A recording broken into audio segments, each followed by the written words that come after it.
Hey, gracious God, we thank you for the beauty of this day. I thank you for every person in this room. We sit here expectant, hoping and longing to hear a word from you. And I pray that your Spirit would just be here and that you would speak in and through me, and that you would open our ears to hear and our eyes to see. Amen. So today is September 11th, 2016. 15 years ago on this day exactly, the World Trade Center towers collapsed. And I was reading in Politico yesterday a narrative history, an interview with some of the key leaders who were involved that day. So with Andrew Card and a few of the other people, Ari Fleischer, who was a press secretary at the time. And what struck me as I was reading the article is, I think it was Ari Fleischer said, we didn't have iPhones or Blackberries.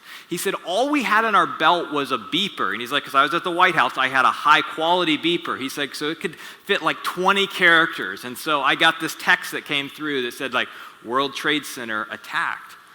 And I started thinking about that, like that's not that long ago. I mean, 15 years is not that long ago. And just to think how much technology has changed in the past 15 years. I mean, I don't know where I'd be without my iPhone. I literally would be lost. I would not make it to a meeting. I would probably never respond to your email.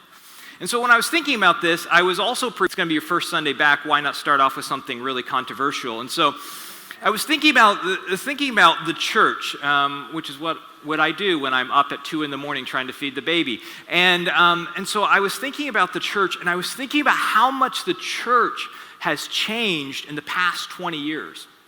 Because about 20 years ago, there was a realization that by church leaders that the path that we were headed down was not a sustainable path, because they were smart and they looked at demographic trends and they looked at charts and graphs and realized that the number of young people going to church was going down like this. And so there's this whole movement to do church differently. Now, if you were an overly church nerd like myself, and I were to sit you down and say, okay, what are the top 3 or 4 most influential pastors and churches in America, the chances are you would name off Andy Stanley at North Point Church in Georgia. You would name off maybe Craig Rochelle at Life Church in Oklahoma City. You might name off a guy named Stephen Furtick at a church called Elevation in North Carolina. Or you might even, if you live in the city, maybe say Mark Batterston in NCC. Now, what's fascinating is all 4 of those churches are less than 20 years old. And the idea was to do church differently in a way that would attract an entirely new generation of people. So if you are not churched or you are too young, you may not remember what the 90s were like in church. You still had, the biggest issue that the church was fighting over was called the worship wars, and whether we allowed drums in the sanctuary. Today, the biggest issue the church is fighting about is whether we let women preach or the inclusion of LGBT people in the church. But back then, it was, do we let the drums in the worship service? And then some really, really smart pastors, on the vanguard, out front on the vanguard, they said, you know what we'll do? We'll have 2 services. We'll have the traditional service with the hymns, and then, and this was always broadcast on the big banner out front, contemporary worship at 11 a.m., right?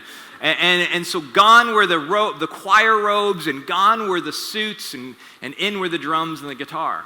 And so over the past 20 years, and the table church in many ways is part of this movement of doing church differently.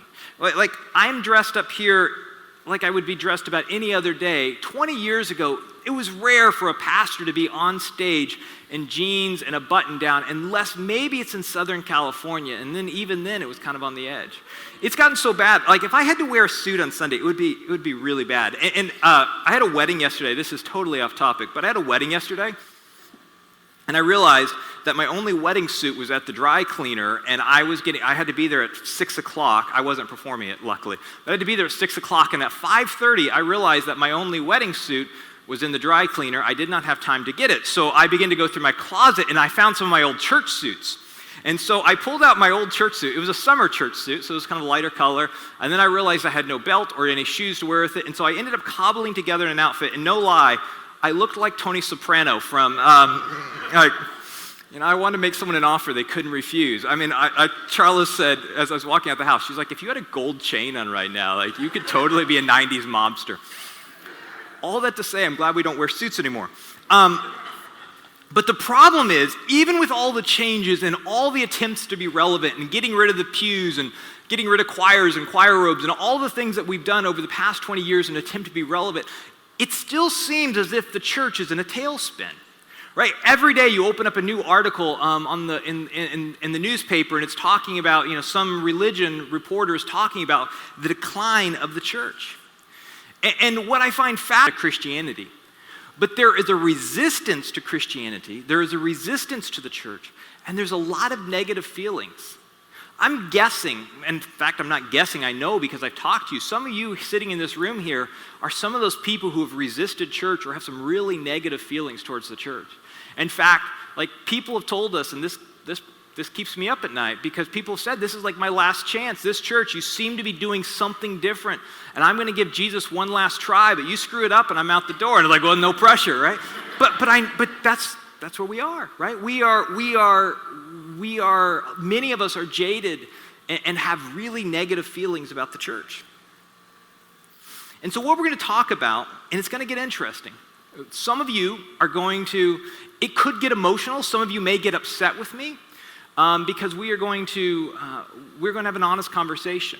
And so the church people among us are most likely to get upset. Those of you who are like new to church or coming back to church, you're going to love it. The only thing I ask is, like, don't jab the person next to you or like, see, I told you so. Like, he agrees with me. But what you're going to find out here at the table is that we are never afraid to have difficult conversations and honest conversations and be open and honest about the church and about our problems and about our shortcomings and how we can live differently. So here's what I want to do. I want to start with a big question. And the question is this. What's the church? What is the church? Now, again, those of you who are overly church, Kung is this famous Catholic German theologian. He wrote an 800-page book entitled Church. Right? I took an entire class in seminary called Ecclesiology where we debated what the church is. But that's not what I'm talking about. What I'm talking about is, if we were to ask someone on the street, just a random person on the street, what the church is, what would we hope they would answer? And I would hope their answer would be something like this. The church is a group of people who are following Jesus, or our church is a group of people who are following a guy who claims to show us God and to clear the path to God. That's the church at its most basic element. In fact, we could narrow it down a little bit further and just say the church is a group of people who are following the way of Jesus. Like, if you look at the Bible, that's the biblical definition of church. But the question then is, if that is the church, if the church should be a group of people who are following the way of Jesus, why the resistance? Now, I get a rejection of the premise.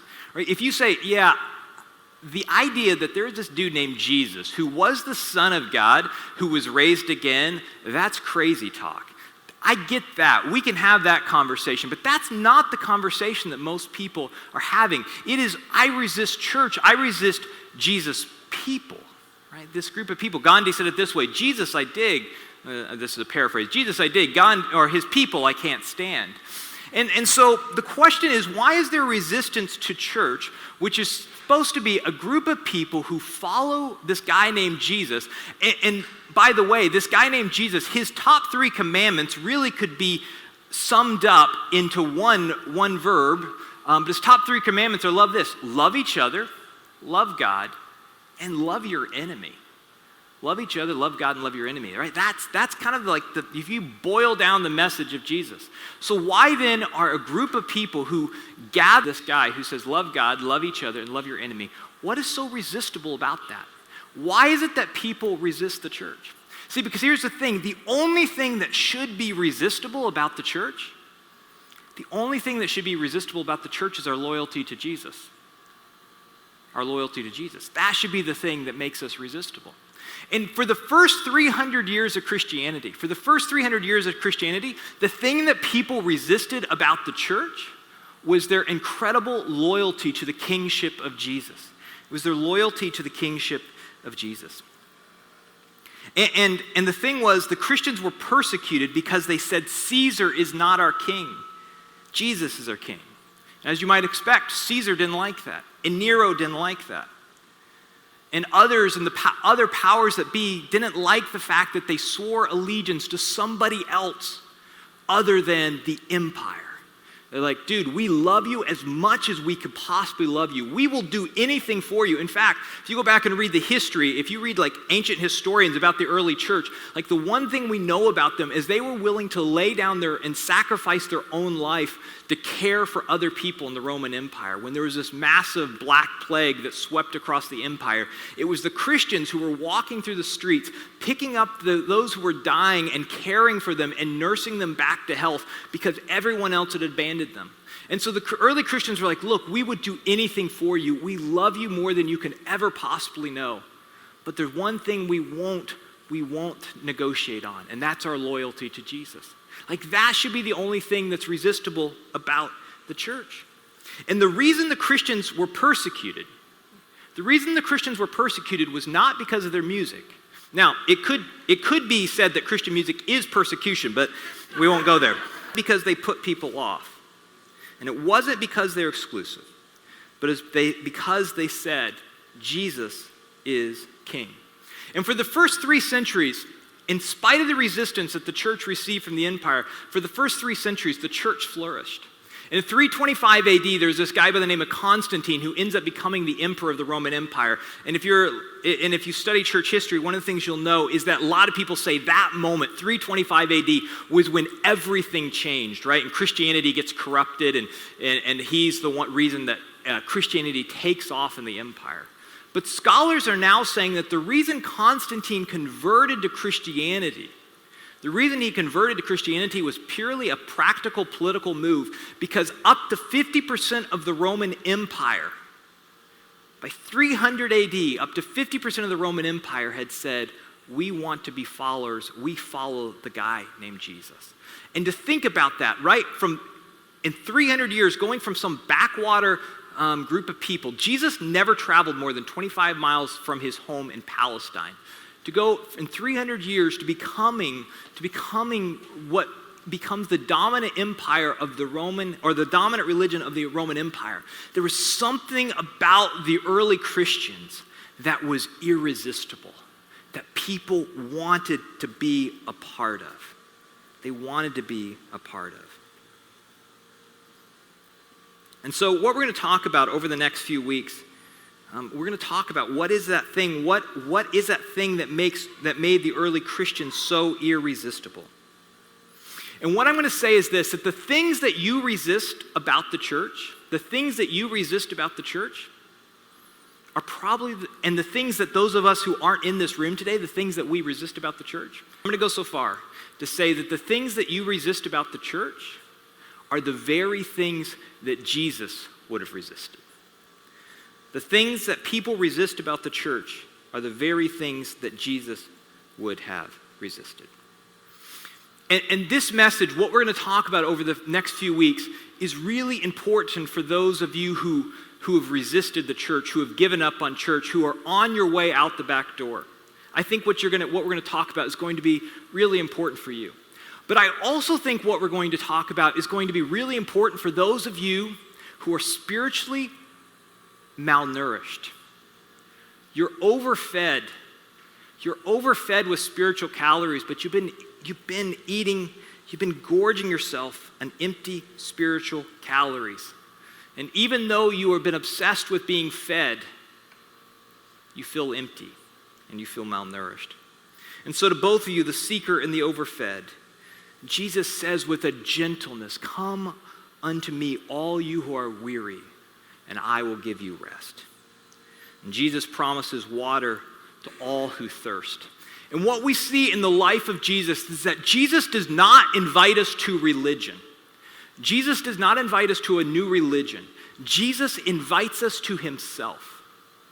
Jesus invites us to himself, and in inviting us to himself, and through his life, death, and resurrection, I believe that Jesus challenged the religions of the world, including Christianity. Because I don't believe that we escape the destabilizing and the deconstructive power of Jesus' message and Jesus' life. Bruxy Cavey, one of my favorite Anabaptist pastors, says it this way. He says, Jesus is not pointing towards a different and better religion, but instead Jesus invites us to himself as an alternative to the weary way of religion. I want to read that again.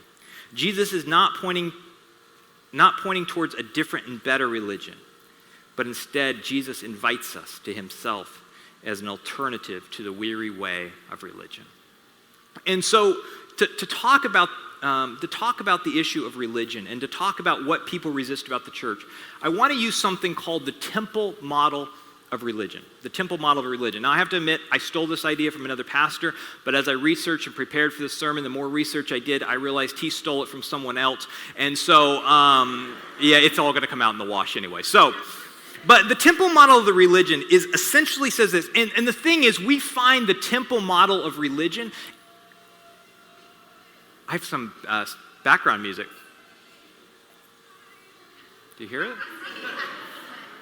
Did my background music go away? Okay. I thought, well, this is going to be fun. The temple model of religion is found in every ancient religion. I mean, if you go back to the ancient Near East, if you go back to Egypt or the Assyrian or the Persian empires, if you go back to some tribe in the middle of nowhere that's never been touched by modernity, you will find the temple model of religion. If you go to the Middle East today, you will find the temple model of religion. And if you go to most churches today, you will find the temple model of religion. And here's how I define the temple model of religion. It's first this, that in the temple model, there are sacred places, sacred grounds, sacred buildings, sacred temples, sacred sanctuaries. They're sacred places. And there are sacred texts, there are sacred people, and they are, you could say it a couple different ways. You could say sincere followers, or you could say slightly less charitably superstitious followers, right? So there are people and sincere followers. And so in the temple model, you always had a sacred place, that space, this holy other. And in the sacred place were held the sacred text, or the sacred oracles, or the sacred inscriptions. And then there were the sacred men. And for whatever reason, they're almost always men. They are the sacred men who interpret and control the sacred text and tell us the way to God. And all these sacred followers and all these sincere followers, whatever religion they all are told, here's how you're supposed to live your life. And if you don't live your life in this way, then you risk judgment. Right? Go pick your religion. There's some variation of this, right? And if you follow this way, goodness comes to your life, and if you don't follow this way, there's judgment. And the truth is, in the temple model, it grants extraordinary power to sacred men or sacred leaders. Because the person who controls the meaning of the sacred text has an immense amount of power.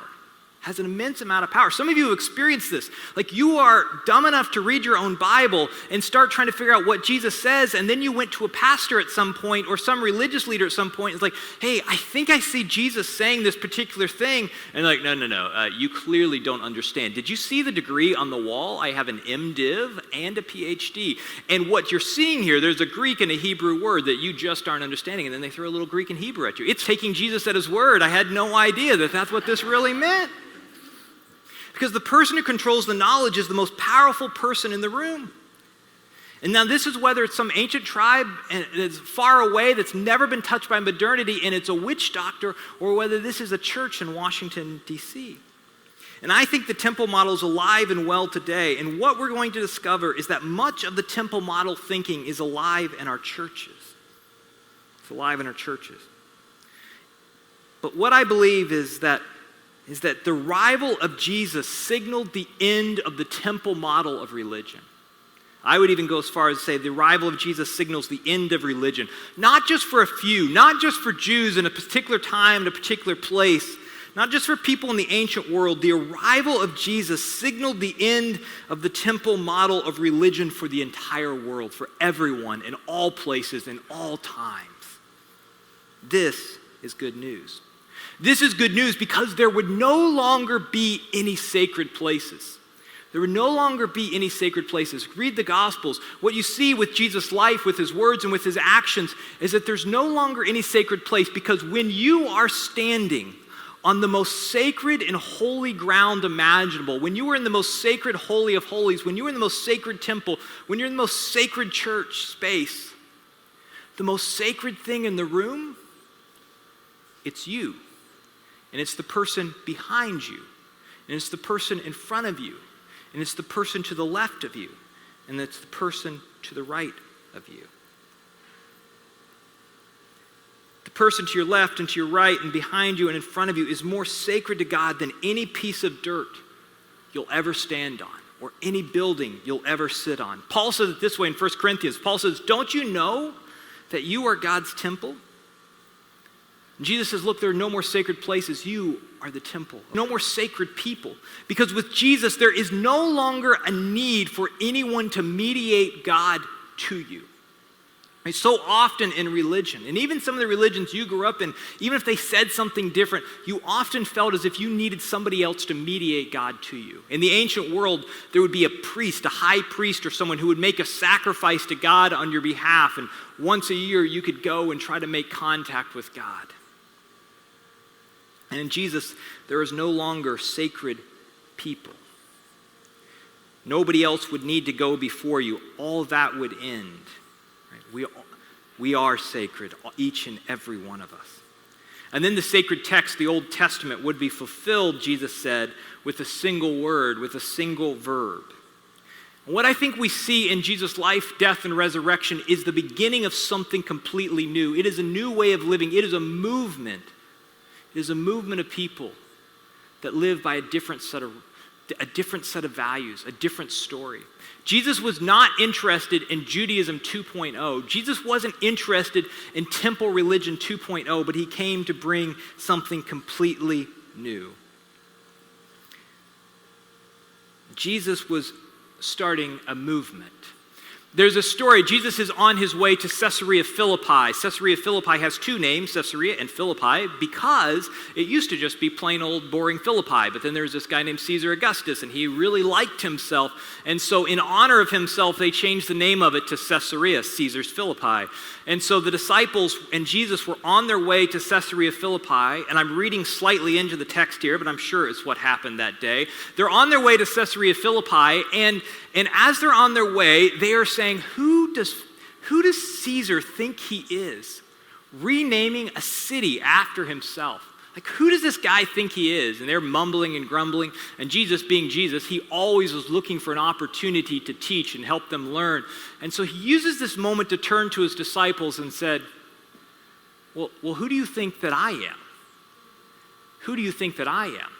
And in this moment, Peter, who's impetuous, right? Remember, Peter's the guy who's always the first one to jump in the boat. He's the first one to say he'll follow Jesus. He's also the first one to say he'll abandon Jesus. Peter's just always the first one. And so Peter's like, oh, Jesus, I've got an answer.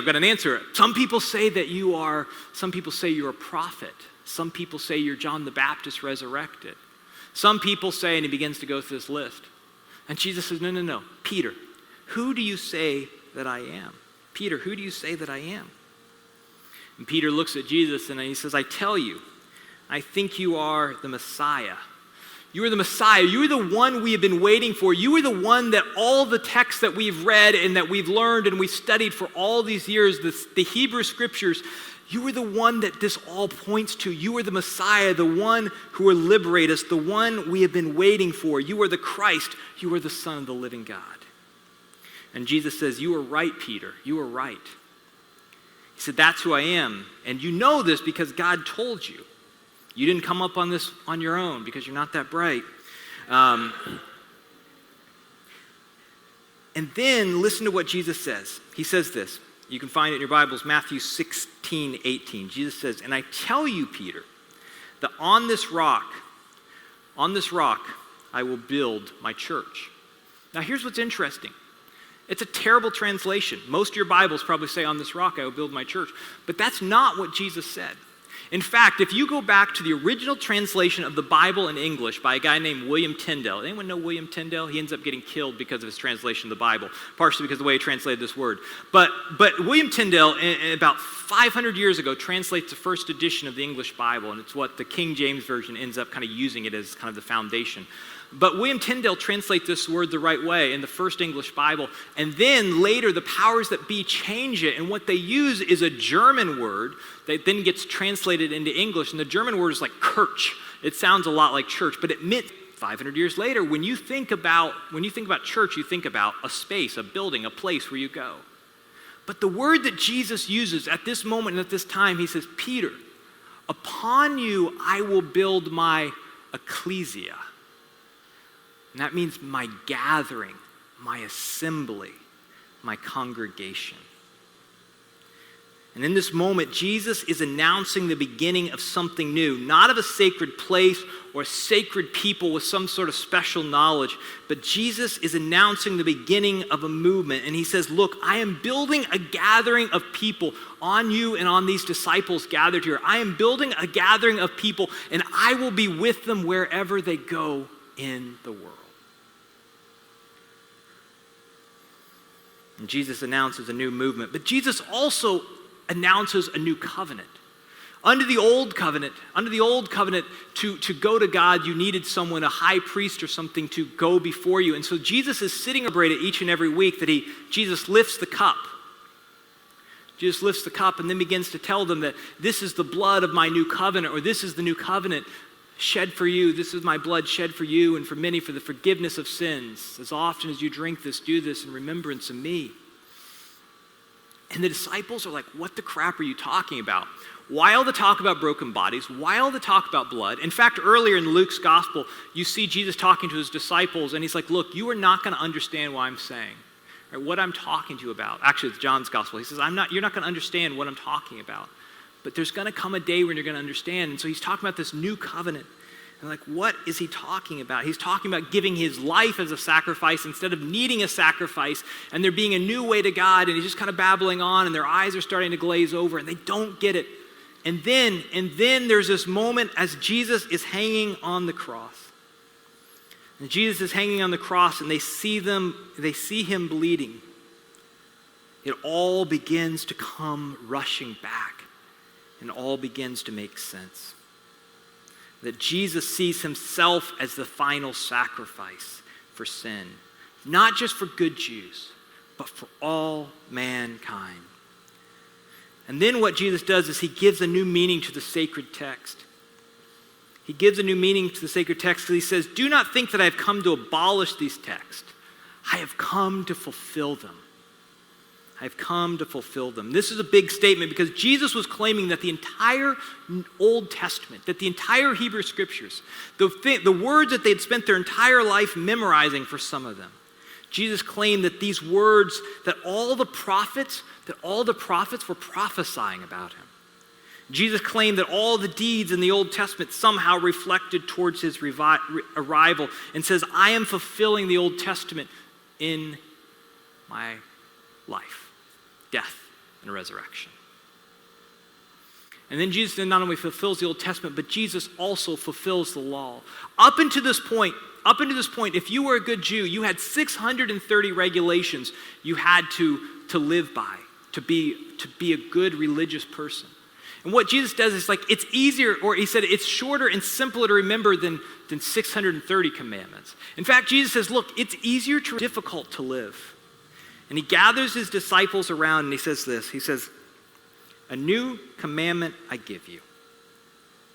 A new commandment I give you. Love one another. And as I have loved you, so you must love each other.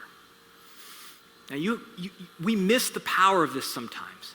But just before Jesus speaks these words, just before he speaks these words to love one another, Jesus did an act. Jesus did something to show what this love looks like. They knew in this moment he was not talking about just doing like an act of generosity or an act of kindness or taking a meal with someone, all great things. But in the moments prior to saying these words that we are to love one another, Jesus, who claims to be the Son of God, who they have seen heal people, who they've seen take blood off the ground and help bring someone back to life, he takes his robe off and he kneels on the ground and he begins to wash their feet. He begins to wash their feet. And Jesus does for them what they would not do for themselves. Jesus does for them what they would not do for themselves. And he begins to wash the disciples' feet. And so when he says, a new command I give to you, to love one another as I have loved you, they get what he's talking about. And then Jesus put on his outer garment back on, and he said, now as I've done for you, this is what you are to do for one another. And what I think is happening in this moment, down the leadership paradigm. Because Jesus knows that in just a few hours, he is going to be led away and he's going to die on a cross. And then just a few short years later, the movement of this Jesus movement is going to spread like wildfire. And his early followers, the people who had been with him in the upper room, they are going to begin to be seen as sacred men.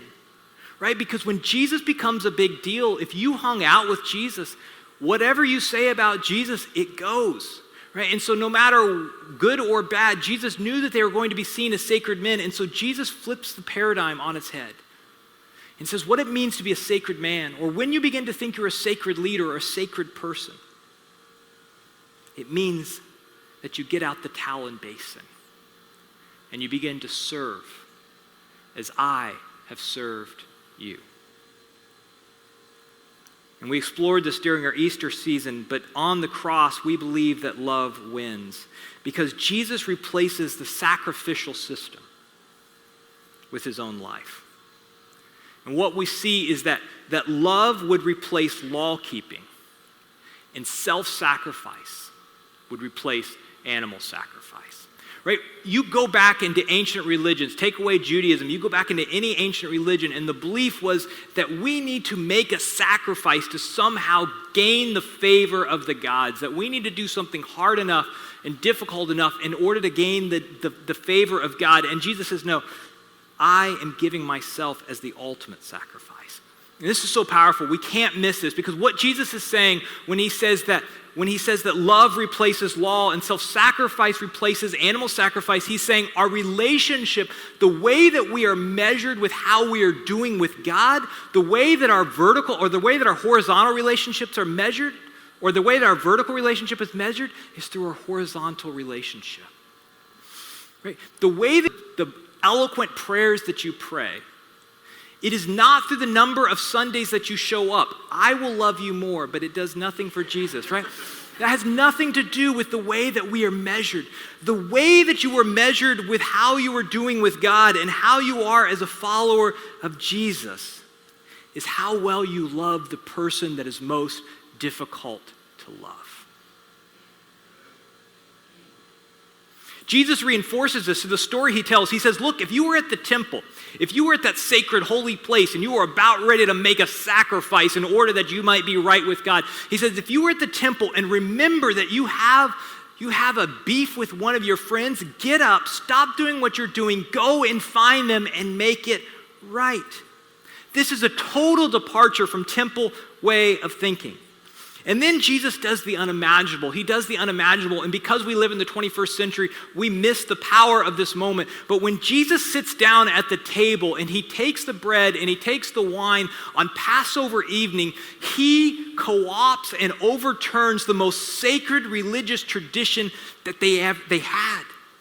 At that moment, if he is not who he says he is, they should all get up and leave the room because this guy has gone bonkers. They had celebrated the Passover, the night that Moses had delivered them from Egypt, 1,400 years. For 1,400 years, every year they celebrated this. And now here's this guy, Jesus, making it about himself. It's like Pope Francis saying, guys, I'm a pretty good pope. Yeah, you are. You are such a kind guy. Here's what I want you to do. Next Christmas, I want you to celebrate my birth. And you're like, Pope Francis, you've gone crazy. I can imagine the disciples said something like this to Jesus, like, Jesus, maybe do like tomorrow? Like we could like have a new day. We don't have to take this day, right? Can't we make like a new day to celebrate this? By doing this, he's like, look, I'm not just trying to make a little addition to what you're doing. This is something completely new. This is something completely new. This is the arrival. Jesus signals the arrival of the end of the temple model of religion. Jesus signals the end of religion and the beginning of something new. And what we see is that Jesus destabilizes every religion in the world because there are no more sacred places or special people. Right? The Old Testament, remember the Old Testament? It will be fulfilled in the single verb. The entire law is reduced to a single verb. Love God. Love your neighbor. Love yourself. Or love your enemy. Love. And after the resurrection and after the ascension and after Jesus goes back home, the church gets off to a really good start. Right? And when you go back and read ancient historians, like the thing the early church was known for, they're like, yeah, they're kind of crazy, but see how they love each other. But something went off the rails. And what was a movement of love and grace to a hurting and dying world has somehow has allowed temple religion to trickle back in. Because my belief is that I think it's safer to be good religious people. It's safer to be good religious people with safe religious practices than it is to follow full-heartedly after the way of Jesus. Because religion rarely calls us to sacrifice much, and Jesus calls us to sacrifice everything.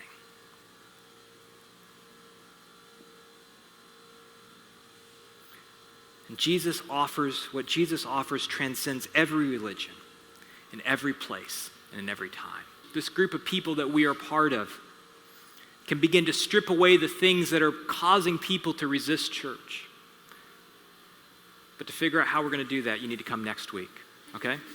So here's the thing. We will talk about some heavy things, and we believe here at the table that circles are better than rows. You need to be in community with other people. This week, we're going to do community dinners. It's just a way to meet other people. You don't have to talk about Jesus or the Bible or anything. They may have prayer before the meal, depending on how religious that crowd, your host home is. But it's not going to be a really religious time. So if you're like, I don't know about Jesus and church and all that, community dinner's your thing, right? If you can make it through the prayer before the meal. But then after that, next week, we're going to begin community groups. And community groups are a group of people where it is a circle of people that care for you, that pray for you, and that have permission to ask you difficult questions in your life. Right? And so you're going to need someone to process some of the things that we're going to talk about. So if you're not part of a community group, I would really encourage you to join one. We will have more information next week about the different community groups that are launching. Not this Monday, but the following Monday. And then we have them almost every night of the week throughout the week. So I'd really encourage you to find a community of people that you can discuss this with. Can we pray? Hey, gracious God, we thank you. We thank you for your Son. We thank you for the end of temple religion, end of religion, and that we have a path. We no longer need any sacred men to clear the way. Gracious God, I pray for every person in this space. I pray that you would continue to open our eyes and open our ears so that we may see and hear you. And as we go out into this week, be with us. Amen.